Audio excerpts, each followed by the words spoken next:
আমরা সবাই রেলি করে আসছিলাম বিদ্যাসাগর থেকে ঘুরে আমাদের মণ্ডলের উদ্দেশ্যে।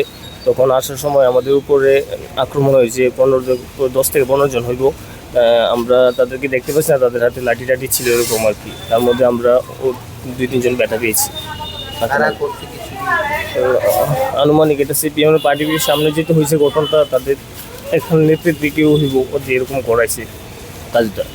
আজকে আমাদের তেরো প্রতাপগড় মণ্ডলের উদ্যোগে আমাদের পূর্ব নির্ধারিত প্রোগ্রাম, আমাদের ধন্যবাদ র্যালি।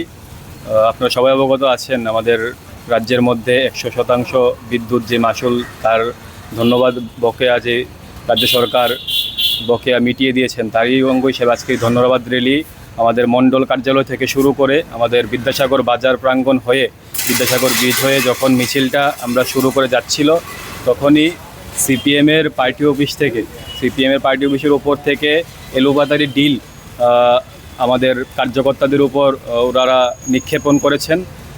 আমাদের দুজন কার্যকর্তা খুবই গুরুতরভাবে আহত হয়েছেন এবং আগামী দিন আজকের এই যে ন্যাক্কারজনক ঘটনা, সেই ঘটনার পরিপ্রেক্ষিতে একটাই প্রমাণ করে, সিপিএম এই রাজ্যের শান্তির পরিবেশকে তাদের সহ্য হচ্ছে না। তারা যেভাবেই হোক একটা অশান্তির পরিবেশ সৃষ্টি করে এই রাজ্যে পুনরায় ক্ষমতায় দখল করতে চায়। আজকের এই র্যালি থেকে আমরা ওনাদেরকে আপনাদের সাংবাদিক মাধ্যমে আমরা জানাতে চাই যে আগামী দিন যদি এরকম কোনো ঘটনা প্রতাপগড়ের বুকে সংগঠিত হয়, শ্যামাপ্রসাদ মুখার্জি বলেছিলেন, অন্যায়ের প্রতিবাদ করো, প্রতিবাদে কাজ না হলে প্রতিরোধ করো, এবং প্রতিরোধেও যদি কাজ না হয় তাহলে প্রতিশোধ নাও। সেই শ্যামাপ্রসাদ মুখার্জির বাণীতে আজকের এই সাংবাদিক ভাই বন্ধুদের মাধ্যমে তাদেরকে আজকে সচেতন করে দিতে চাই। আগামী দিন প্রতিবাদ, প্রতিরোধ এবং এই সমাজদ্রোহীদের বিরুদ্ধে যুব মোর্চা আগামী দিন প্রতিশোধে গর্জে উঠবে, এই বার্তাটুকু আপনাদের সাংবাদিক বন্ধুদের মাধ্যমে আমি দিতে চাই।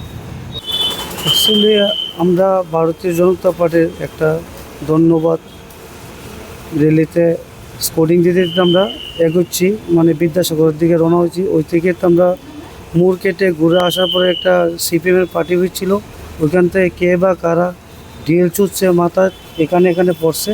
তারপরে আমি কিছু বলতে পারলাম না, সব সঙ্গে পড়ে গেলাম মাটিতে। কারা করবে, যেহেতু পার্টি রয়েছে সিপিএম, তো এখানটা তো তারা দলের লোকই হইব, বা কেউ না কারা তো হইব। আপাতত তো আমি হয়েছি আর হ্যাঁ হয়েছে, আরও কিছুজন আছে। Step into a place full of new ideas and opportunities at Techno India University Tripura, where you learn, grow and build your future. A place that truly helps your dreams become a reality.